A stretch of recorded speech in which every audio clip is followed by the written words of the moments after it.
बघा मंडळी, शेतकऱ्याच्या जीवावर आता खूप वाईट वेळ आली हो. मी काय सांगू तुम्हाला, आता 15 दिवसापूर्वी इथं भुईमुग काढला, तेव्हा तिकडं सगळा पाला सडून गेला. मुखात जनावरांच्या मुखात पाला गेला नाही. आमच्या घरी गोण्या पार तुम्हाला म्हणतो इतक्या शेंगा वाढल्या, इतक्या सडून गेल्या, जमिनीत बुरा आला पार. कशा बशा घरी जेवढ्या नेत्या तेवढ्या नेल्या. मित्रांनो बघा, आता सोन्यासारखे दाणी आहे मक्काच्या. आता मक्का सोंगणी चालू आहे. हे बघा इकडं आमचे मक्का सोंगाय चालू आहे. कणस टाकले 10 कणसा माग 2-4 अशा कणसाला मग कोंब येऊ राहिले.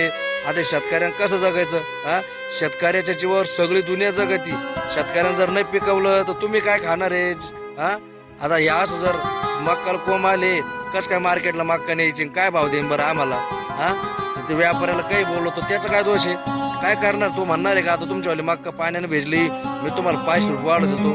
हा, लय अवघड झालो. मायबाप सरकारला म्हणा तुम्ही ना, शेतकऱ्याचं कोणीच काही वारी नाही. बघा मित्रांनो, लोक म्हणत्या तू काही व्हिडिओ टाकतो, काही कमेंट करते, मला बोला त्याला अगर तोंडात येऊन बोलते हो.